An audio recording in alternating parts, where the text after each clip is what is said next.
నమస్కారం మిత్రులారా. శివలింగం అంటే కేవలం ఒక శిల అని అనుకుంటున్నారా?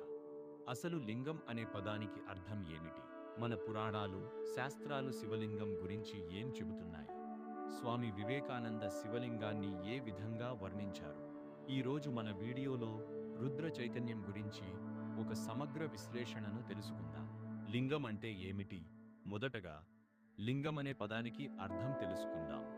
శాస్త్ర ప్రకారం లింగం అంటే ఒక మూర్తి లేదా ప్రతీక సింబల్ అని అర్థం.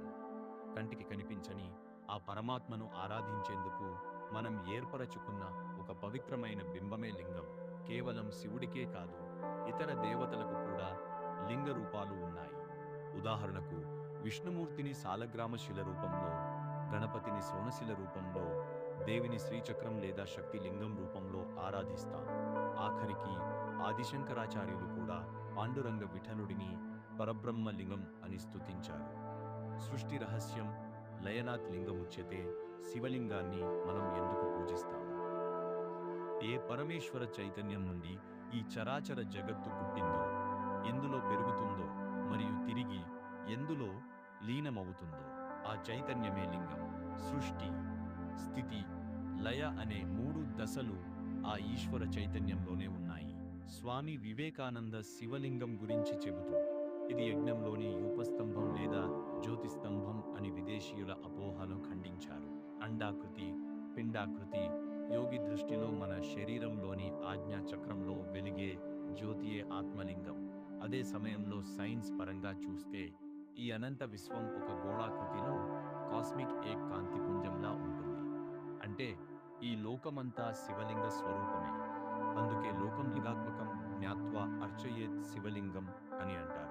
ఏకాదశ రుద్రుడు, పంచస్థానాలు, రుద్ర చైతన్యం కేవలం ఒక చోట మాత్రమే ఉండదు. అది 5 ముఖ్యమైన స్థానాల్లో వ్యాపించి ఉంటుంది. ఏకాదశ రుద్రులు, పంచస్థానాలు, రుద్ర చైతన్యం విశ్వమంతటా 5 ముఖ్యమైన స్థానాల్లో ఒక్కో విభాగంలో 11 రూపాల చొప్పున మొత్తం 55 కళలుగా వ్యాపించి ఉంది. అవేంటో ఇప్పుడు వివరంగా తెలుసుకుందాం. అధియజ్ఞం, యజ్ఞ సంబంధిత శక్తులు, యజ్ఞ ప్రక్రియలో ఉండే సమ్రాట్, విభు, అవాస్యు, అంధారి, ఉక్షిక్, బుధ, వహ్ని, స్వత, శుంధ్యు, అహిర్బుజ్ఞ మరియు అజ ఏకాపాత్ వంటి 11 శక్తులు దీని కిందకు వస్తాయి. అధిభూతం, ప్రకృతిలోని శక్తులు, మనం చూసే పృథ్వీ, జలం, తేజస్సు, వాయువు, ఆకాశం, సూర్య, చంద్రులు మరియు ఆత్మ, పావక వంటి 11 రూపాల్లో ప్రకృతిలో రుద్ర చైతన్యం ఉంది. అధ్యాత్మం, శరీరంని ప్రాణశక్తులు, మన దేహంలోని వాక్, పాణి, పాద, ఉపస్థ, వాయువు వంటి కర్మేంద్రియాలు మరియు శ్రోత్ర, చక్షు, జిహ్వ వంటి జ్ఞానేంద్రియాలతో పాటు మనస్సు. ఈ 11 కూడా ఈశ్వరుని రూపాలే. మన ఇంద్రియ శక్తుల వెనుక ఉన్నది ఆయనే అని గుర్తించడమే నిజమైన శివారాధన. అధిదైవతం, దేవతామూర్తులు, అజుడు, ఏకపాదుడు, అహిర్బుద్ధుడు, త్వష్ట, రుద్రుడు, హరుడు, శంభుడు, త్రియంబకుడు, అపరాజితుడు, ఈశానుడు మరియు త్రిభువనుడు అనే 11 నామాల స్మరణ మహాప్రభావవంతమైనది. అంతరిక్షం, అనంతమైన ఖగోళ చైతన్యం.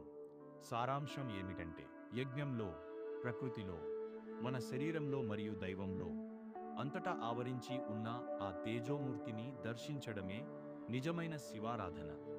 అందుకే సర్వం శివమయం అని అంటారు. ఆ పరమేశ్వరుని కృప మనందరిపై ఉండాలని కోరుకుంటూ ఓం నమః శివాయ. ఈ సమాచారం మీకు నచ్చినట్లయితే వీడియో లైక్ చేయండి.